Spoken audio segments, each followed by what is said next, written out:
बात करते हैं अपन रेशियो एंड प्रोपोर्शन टॉपिक पे। बिल्कुल जीरो लेवल से उठाऊंगा मेरे भाई, बिल्कुल जीरो लेवल से। एक सिंगल बच्चा जिंदगी में जिसको मैथ समझ में नहीं आई ना, वो भी तोते की तरह मैथ्स बोलेगा। ये मेरी दावा, ये कमिटमेंट है मेरा आपसे। बस क्लास को रेगुलर ज्वाइन रखें। एक बार क्लास सभी शेयर कर दीजिए आप सभी के सभी।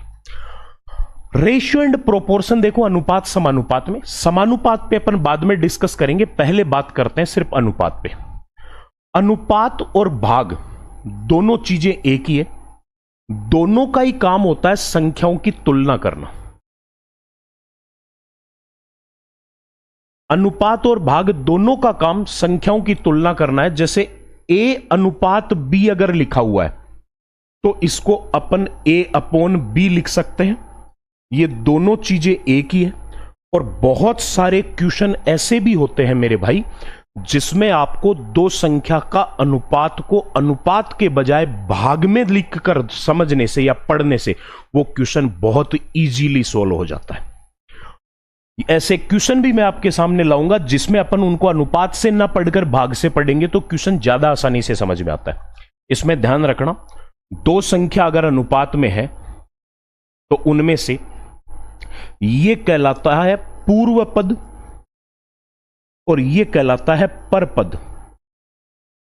दूसरे शब्दों में मैं कह सकता हूं कि ये अनुपात की पहली संख्या इसलिए प्रथमानुपाती और ये अनुपात की दूसरी संख्या इसलिए ये द्वितीय अनुपाती है। फर्स्ट रेशनल नंबर और सेकंड रेशनल नंबर होता है, लेकिन दो से ज्यादा संख्या का अनुपात अगर है तो उसको अपन सिर्फ अनुपात से ही कह सकते हैं, जिसमें ये प्रथमानुपाती होगा, ये द्वितीय अनुपाती होगा और ये तृतीय अनुपाती होगा। एक तो यहां पर एक चीज समझ लीजिए मेरे भाई, ये इंपॉर्टेंट बात है, ध्यान से सुनना। ज्यादा नहीं तो भी 20% क्वेश्चन है ना, ज्यादा भी नहीं तो 20% क्वेश्चन के आंसर सिर्फ इस एक लाइन से मैं आपको बिना पेन चलाए आंसर बता दूंगा,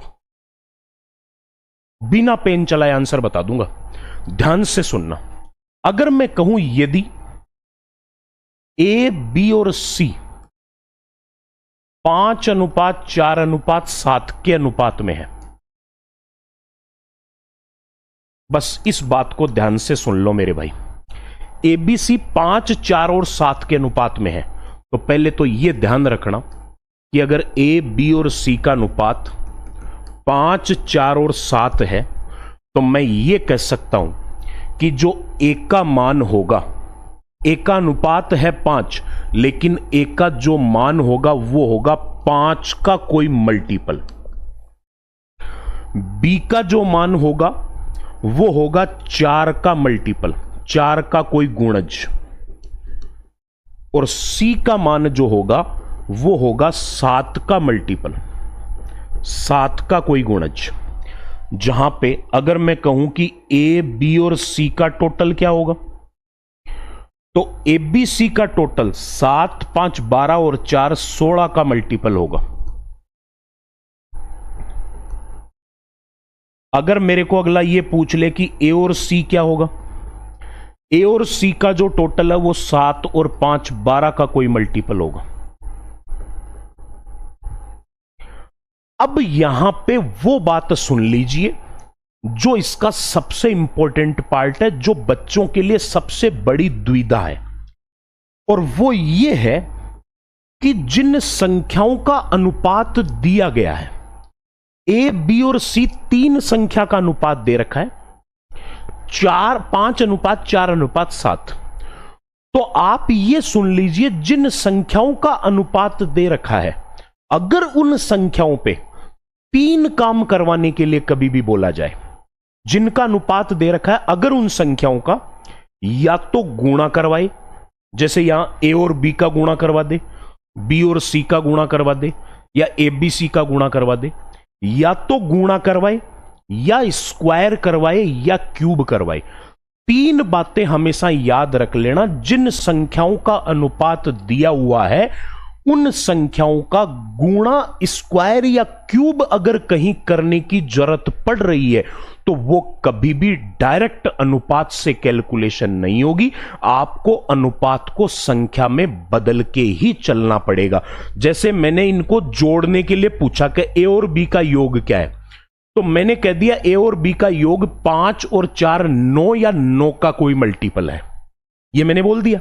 लेकिन यहां पर अगर ए और बी के गुणा की बात की जाती तो मैं कभी भी गुणा 5 और 4 20 का मल्टीपल नहीं बोल सकता था। 3 काम कभी नहीं कर सकता। जिन संख्याओं का अनुपात दिया है अगर उनका गुणा स्क्वायर या क्यूब करवाया गया है तो डायरेक्ट अनुपात से कैलकुलेशन नहीं होगी। बस ये बात आप अच्छे से अपने दिमाग में सेट कर लेना, अनुपात से कैलकुलेशन नहीं होगी।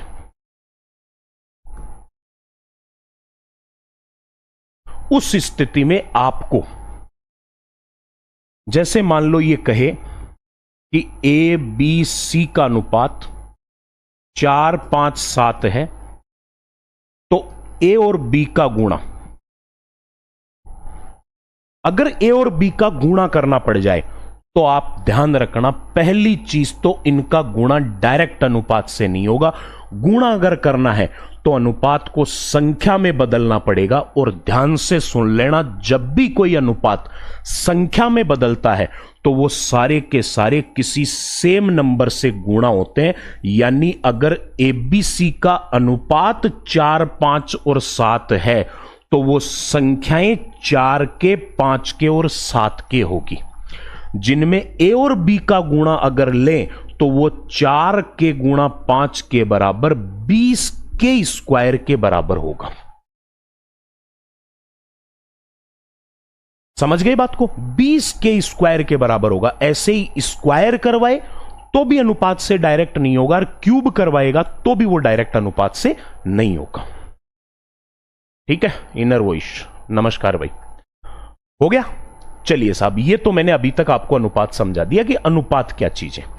एक बात और याद रखना, अनुपातिक जो राशियां हैं, जिन संख्याओं का अनुपात दे रखा है, अनुपातिक राशियां सदैव परस्पर अभाज्य होती है।